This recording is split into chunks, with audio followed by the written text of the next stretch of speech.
Instituto Nacional de Salud Mental, a quien le agradecemos la gentileza de estar nuevamente con nosotros aquí en Cuerpo Médico.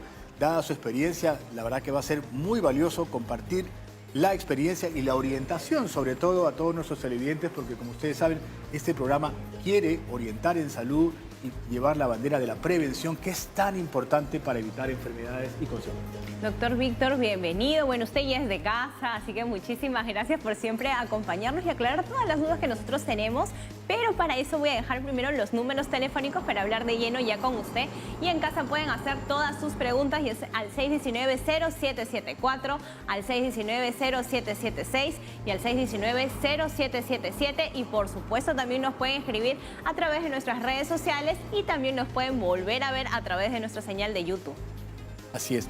Doctor Carpio, gracias nuevamente. Me gustaría empezar el programa definiendo realmente de manera sencilla qué cosa es un ataque de pánico, porque también eso es una manifestación que alguna persona puede padecer en algún momento de su vida y luego desaparecer, como también puede ser parte de otro proceso de salud mental que hay que diagnosticar para tratar el tema de fondo, o como bien lo decía al inicio del programa, un ataque de pánico, si este es recurrente, podríamos estar hablando ya de un trastorno de pánico que de pronto sí tiene un abordaje distinto.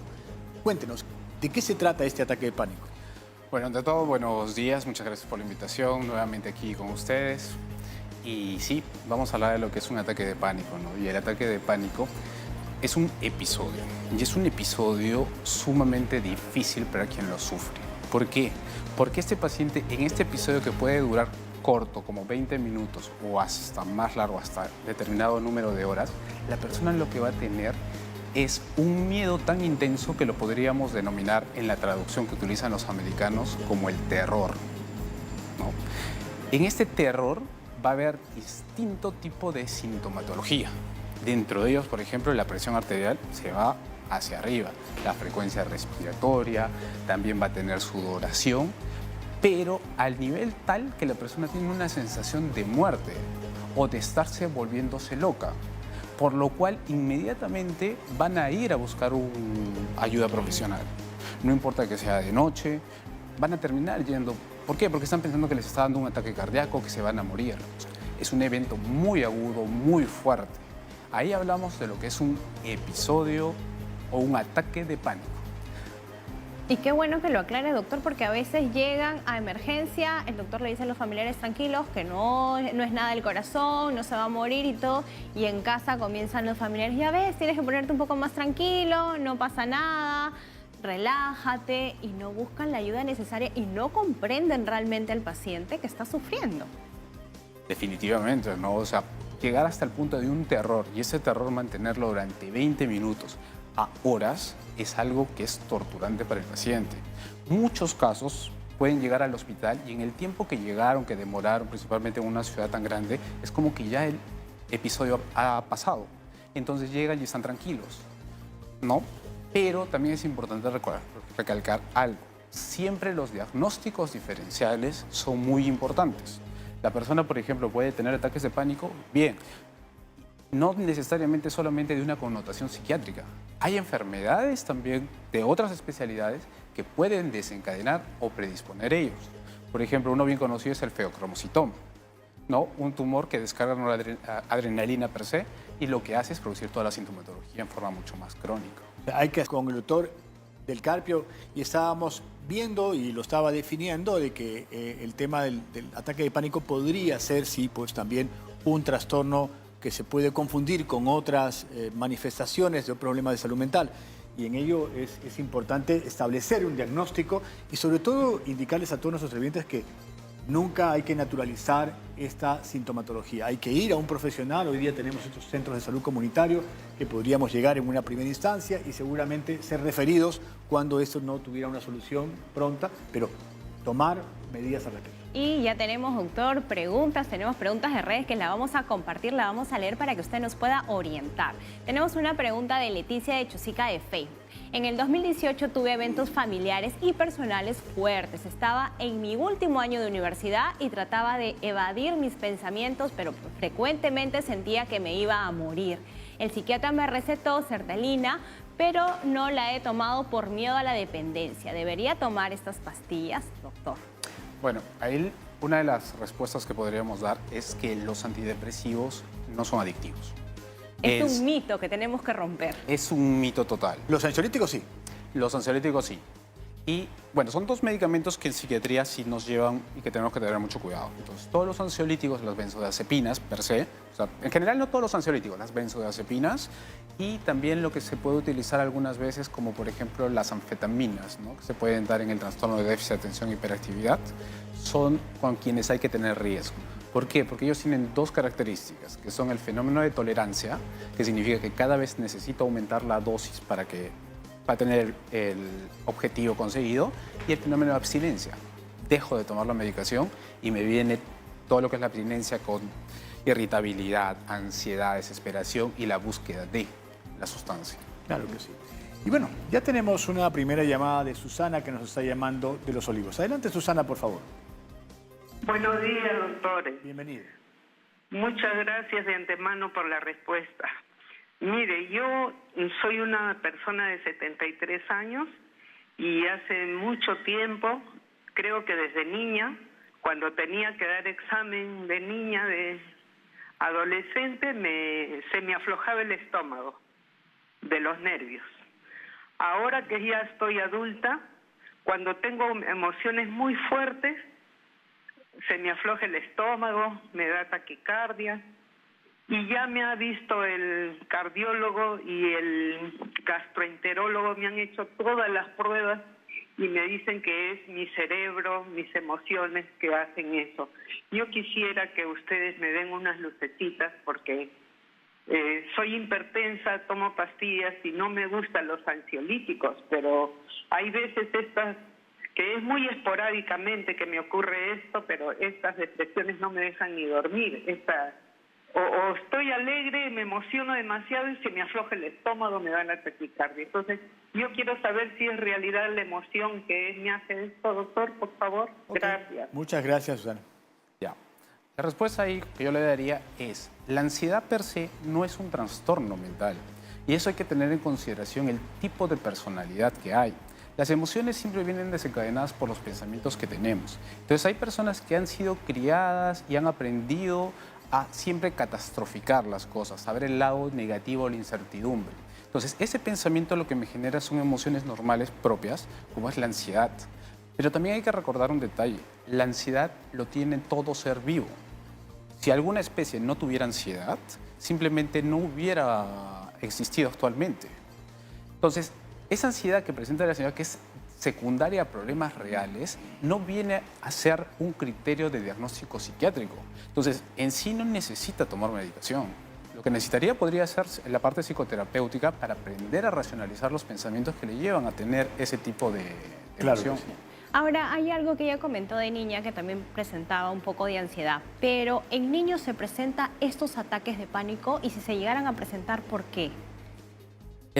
No es tan frecuente. Generalmente todas las enfermedades mentales, netamente neurobiológicas, tienen un inicio ya posterior, más que todo en la adolescencia, pero eso no significa que no se puede dar. Los niños, su cerebro está en constante crecimiento. Entonces, ellos, mientras más factores negativos están involucrados, mucho más riesgo tienen de desarrollarlo. Hay, por ejemplo, un estudio donde muestran lo que son las resonancias magnéticas entre los niños que son víctimas de violencia y los que no son víctimas de violencias. Y definitivamente el desarrollo cortical y de las interconexiones neuronales y qué zonas específicamente están alteradas, tiene una diferencia significativa que está a 2 desviaciones estándar. Entonces, todos esos factores estresantes limitan su desarrollo y predisponen a que la persona en la edad adulta pueda desarrollar cualquier otro tipo de enfermedades mentales. Ahora, cuando nosotros hablamos de la ansiedad, nosotros podemos decir, sí, no es importante, pero sabemos que la ansiedad se produce en el cerebro una hormona, esa hormona también lo que va a hacer es estimular y se van a producir las hormonas del estrés. Y las hormonas del estrés van a producir un proceso inmune en el cerebro. Este proceso inmune del cerebro lo que va a hacer es que los factores de crecimiento caigan y simplemente cualquier tipo de enfermedad relacionada a la ansiedad, lo que van a producir es apoptosis. ¿Qué significa? Muerte neuronal. Y la muerte neuronal es irreversible. Muy bien. Claro, Y bueno, ya tenemos otra consulta de Chorrillos. Persa nos está llamando. Muy buenos días. Adelante. Buenos días. Bueno, mire, mi consulta, lo que pasa es que mi esposo hace más o menos 12 días, está con un tema cardíaco, aparte que es hipertenso y bueno, es diabético. Y el tema es que se contagió de COVID. Y la verdad que sí estuvo grave, estuvo internado 3 días en el hospital, casi me murió, es más, estuvo en trauma shock. Gracias a Dios, pues sí hizo lo que me comentó el médico, que sí reaccionó al tratamiento, ¿no? Estuvo con oxígeno por 2 días, y ahí al tercer día prácticamente ya se lo quitaron. El tema es que ya está de alta, está en casa. El problema es de que en las noches, al acostarse, siente como que le falta el aire, está durmiendo hasta con el oxímetro, ¿no? Entonces yo le digo, pues de repente te estás psicoseando, porque como ha estado prácticamente pues al borde de la muerte, entonces no duerme toda la noche, ¿no? Entonces obviamente es un problema también, porque a mí también me tiene en vela, ¿no? Y cada que se echa, así esté sentado y cierra los ojos para dormir, le da como que no sabe ni explicar, ¿no? No sabe ni explicar qué es la sensación, si es ataque de pánico o si es ansiedad. El tema es que él siente que le falta la respiración, entonces quisiera saber cuál sería el problema aquí, si es algo psicológico o es algo físico, ¿no? Gracias, Persa. Yo creo que aquí hay que distinguir un poquito, y eso un poco lo conversábamos anteriormente, el estrés postraumático o el ataque de pánico. ¿Dónde es que se mezclan? ¿Cómo es que se distinguen? Ya, lo que sucede es que el estrés postraumático es un diagnóstico psiquiátrico que se da cuando la persona ha estado expuesta a una situación de inminente riesgo de su vida o de la vida de otra persona. Por ejemplo, este caso.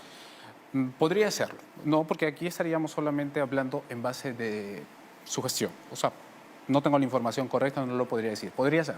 Digamos que una persona que tuviera trastorno de estrés postraumático, para poder hacerle el diagnóstico, tiene que tener un conjunto de criterios.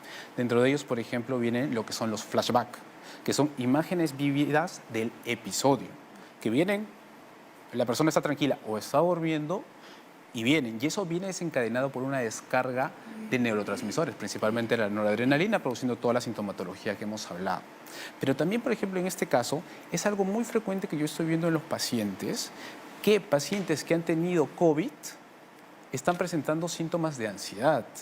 Y es un diagnóstico que actualmente está en pleno estudio, que es lo que se denomina el long COVID. Y el long COVID lo que están viendo es si es que tiene algún tipo de correlación con lo que se denomina el síndrome de fatiga crónica, que ya fue diagnosticado desde el año 1990. Pero, ¿por qué? Porque se está viendo que la prevalencia pre y post-COVID está aumentando de 0.2 a 0.6%. Entonces, tendríamos que hacer un diagnóstico claro, hacer las evaluaciones claras para poder realmente dar una combinación. Pero los ataques de pánico, que es el tema que estamos conversando, también son muy parecidos a las crisis que podrían tener después de un flashback o episodios agudos en un trastorno de estrés postraumático. Solo complementando la pregunta antes de ir a la siguiente, ¿el ataque de pánico viene precedido también en personas que han tenido antecedentes, diría que traumáticos, como haber pasado por el COVID, estar cerca de la muerte? Por poner un ejemplo, ¿no? ¿Podría ser otras circunstancias? Podría ser, Okay. pero al mismo tiempo podría ser que no. O sea, hay personas de que son totalmente funcionales, nunca han tenido ninguna enfermedad, ningún diagnóstico. Y de pronto aparece. Y de repente aparece. No, es importante que vaya el especialista, en este caso psiquiatría, para poder orientar y dar una medicación, porque también está alterando la situación familiar, ¿no? La esposa tampoco no está durmiendo y al final de cuentas también tenemos alteraciones físicas. Y tenemos otra llamada más de Magali de San Martín de Porres. Buenos días, Magali, ¿cuál es tu consulta? Buenos días, disculpe, mire, yo hace alrededor de 3 meses tuve una pelea, una discusión fuerte familiar, de lo cual en el transcurso del día estuve normal y en la noche cené normal, me siento en el sillón y en ese momento como que siento que mi corazón empezó a correr tan rápido y una pesadez en mi cabeza. Sentí que me iba a morir, se lo juro. Llegué, pero de una manera de emergencias al hospital del Cayetano, y llegué con presión de 155, lo cual yo jamás he sufrido depresión. de ahí empezó todo. Me estoy controlando la presión, me han estado diciendo que no, me han controlado seguidamente por un mes, no tengo la presión, es lo que me han descartado, pero me dicen que lo que yo tengo es ansiedad. Eso fue lo que el doctor me dijo. Inclusive en 2 oportunidades me mandaron clonazepam, me dijeron que era para que pueda dormir, porque yo no puedo dormir en las noches mucho, o sea, no tengo un sueño seguido. Y la verdad, esto como que me ha calmado recién hace un mes, era, pero sí ha sido constante lo que me ha estado viniendo. Muy bien, Magali, hemos entendido tu pregunta, te vamos a orientar con el doctor. Ya. Uno de los puntos que también conversamos anteriormente es sobre las benzodiazepinas, ¿no? O sea, si bien las benzodiazepinas son un tratamiento para controlar la ansiedad, pasado el efecto de la benzodiazepina, te viene el efecto rebote, que significa que la ansiedad vuelve a su nivel inicial o hasta superior. Entonces, ¿realmente es necesario el manejo de las benzodiazepinas? En determinadas circunstancias, sí, que lo podríamos explicar, pero el tratamiento de base vienen a ser los antidepresivos. Ese es el tratamiento de primera línea. Las benzodiazepinas vienen a ser solo un coadyuvante, pero yo no puedo indicarle a un paciente que tenga cualquier tipo de trastornos de ansiedad benzodiazepinas solas, justamente por el efecto que produce y por el riesgo de adicción que tiene. Muy claro, yo creo que después del corte, porque ya tenemos que ir al corte, vamos a hablar acerca nuevamente de las benzodiazepinas, que quizá ustedes no lo tienen claro, pero es el alprazolam, clonazepam, todos los cepanes que quizá los pedimos hasta libre de venta, y eso la verdad que tiene un impacto muy negativo y la gente lo toma como cualquier cosa en la farmacia. También ya viene el bloque nutricional, pero vamos... Mi hija tuvo un problema fuerte el año pasado, ¿no? Y le vino como... al principio decían los doctores que era vejiga hiperactiva. Nunca habíamos escuchado eso. Y después de varios exámenes, ¿no? Le mandaron el solifenacina y la duloxetina. Ajá. Y después de varios exámenes le dijeron que no, que tenía la vejiga súper sensible, ¿no? A raíz de todos los problemas que había tenido. Ya le quitaron la solifenacina, pero cuando el doctor también le dijo que dejara la duloxetina, pero cada vez que lo quiere dejar ella se pone nerviosa, sus manos se ponen frías y no sé cómo ir quitándosela, ¿no? Y me pone nerviosa a mí porque ella me dice, mamá, ¿cuándo lo voy a dejar? Milagros, una pregunta chiquita nomás. Cuando ella está bajo efecto de las pastillas, ¿la hiperactividad de la vejiga se calma o continúa? No, sí se ha calmado, ya casi no tiene nada de fastidio, ya le quitaron la otra pastilla. Gracias por la consulta. Doctor, ¿qué le podemos orientar a Milagros? Bueno, la duloxetina es un antidepresivo igual. Lo utilizamos los psiquiatras, pero también es muy utilizada en reumatología y en neurología. ¿Por qué? Porque los neurotransmisores cerebrales también tienen que ver en las vías del dolor y en las vías neurológicas. Así es. ¿Qué es lo que sucede? En general en psiquiatría no se puede hacer una parada brusca de un medicamento, se hace una disminución muy progresiva. Entonces la dosis se va fraccionando en tiempos bien específicos. Hay personas que lo toleran mucho más rápido y hay otras personas que no. Entonces la recomendación principal es ello, ¿no? O sea, que si ya le están suspendiendo el medicamento porque ya no hay necesidad de ello, la suspensión tiene que ser en forma progresiva en el tiempo que la persona lo acepte. Excelente consejo. Y un poco para aclarar el término, vejiga hiperactiva es una vejiga que está hiperexcitada y que tiene una frecuencia miccional muy alta y que aparece a veces por causas exógenas. En una de esas puede ser el sistema nervioso, ¿no? Y de repente ella tiene miedo de estar yendo a cada momento al baño, entonces también está el temor de dejar la pastilla. Y tenemos otra llamada de Edith de Cercado de Lima. Edith, buenos días, ¿cómo estás? Edith, buenos días. ¿Aló? Aló, Edith, te escuchamos. ¿Cuál es tu consulta? ¿Qué tal? Buenos días, gracias por el pase. Llamo del INSE. Mi pregunta es, siempre he tenido curiosidad por saber si todas estas enfermedades, si es que así se puede decir, como el ataque de pánico, la ansiedad, la depresión, son congénitas o aparecen a lo largo de la vida por diferentes episodios, ¿no? Muy bien, muchas gracias por tu consulta. Bueno, en ese caso es una mezcla de los dos, ¿no? O sea, todas las enfermedades mentales tienen una causa multifactorial. La parte genética definitivamente es muy importante, principalmente el temperamento y cómo se componen las vías cerebrales, pero la parte ambiental también. Las personas que están, por ejemplo, predispuestas a situaciones muy estresantes definitivamente van a presentar mayor sintomatología o prevalencia de enfermedades mentales. María, por favor. María, María. adelante. Aló, buenos días. Cuéntanos, María. Quisiera preguntarle al doctor Carpio, por favor. Yo soy muy ansiosa, tengo 72 años y estoy tomando demasiado alprazolam. A mí me lo recetó el doctor, pero ya hace muchos años, lo tomo ya tengo 72 y lo tomo más de 50 años. No puedo dejar de tomarlo. Cuando lo dejo de tomar, me da como pánico, me pongo más nerviosa, me da como una desesperación a mi corazón y las manos como que se me entuman, mi cuerpo se desvanece, me siento mal que tengo que correr a tomarlo. Muy bien, María. ¿Qué podría hacer? Muchas ¿Está gracias. bien o está mal? Gracias por tu pregunta, María, porque yo quería complementarla, porque es un tema que para mí quedó pendiente de la vez pasada y la de ahora misma, ¿no?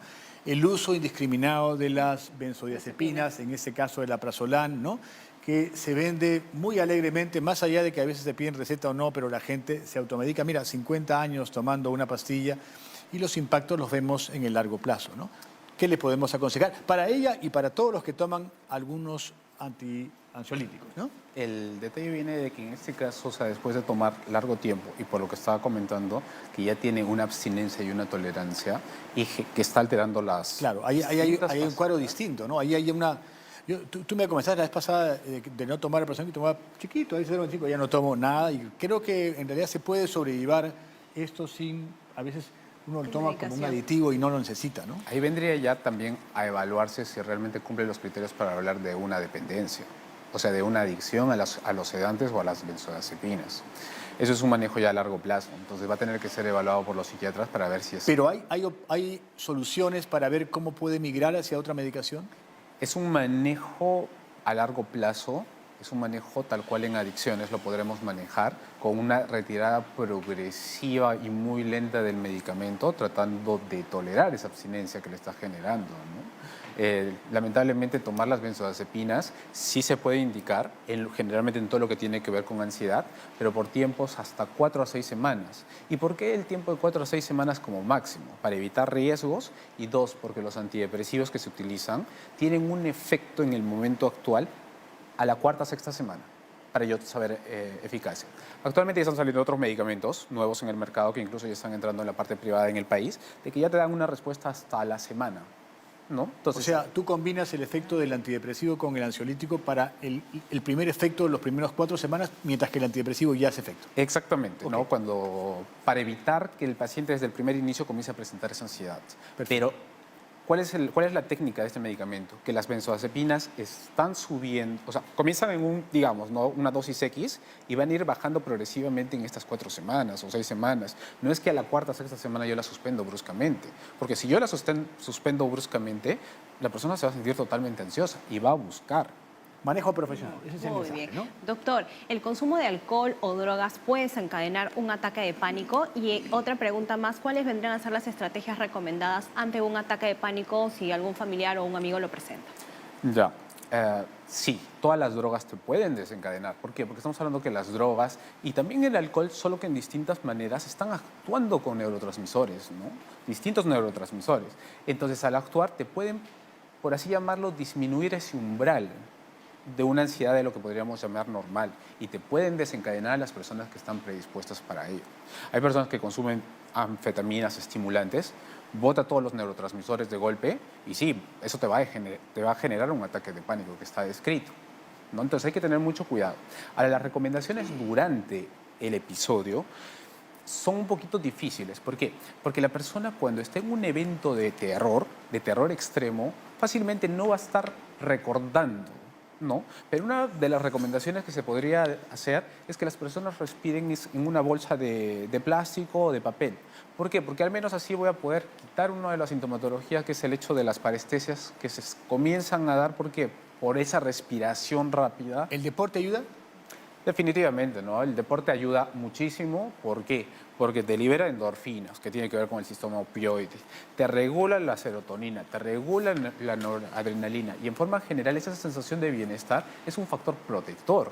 Excelente, doctor Víctor del Carpio. Muchas gracias por sus consejos. Hemos aprendido de las benzodiazepinas, de los antidepresivos que no generan dependencia, de que la actividad física regula los neurotransmisores y sobre todo que tiene que chequearse con un doctor cuando de pronto aparece un ataque de pánico y no hay que naturalizarlo. Y Gracias. anunciar este septiembre, súmate a la Liga contra el Cáncer, esta colecta nacional del 2023. Por favor, ayúdanos a salvar más vidas en cuanto a la prevención y tratamiento. Todos como peruanos nos debemos unir a esta gran colecta. Ya saben, todas las latitas a llenarlas. A todos ustedes, muchas gracias por su sintonía. Nos estimulan muchísimo todas sus preguntas. No se olviden, mañana tenemos un gran programa hablando de la osteoporosis. Hombres y mujeres, porque no es solamente un tema de mujeres, es un tema de todos y mañana tendremos aquí en Cuerpo Médico un estupendo programa hablando de la osteoporosis y no hay tiempo para más y ya nos conectamos con Conecta Perú. Hasta mañana. Hasta mañana, cuídense.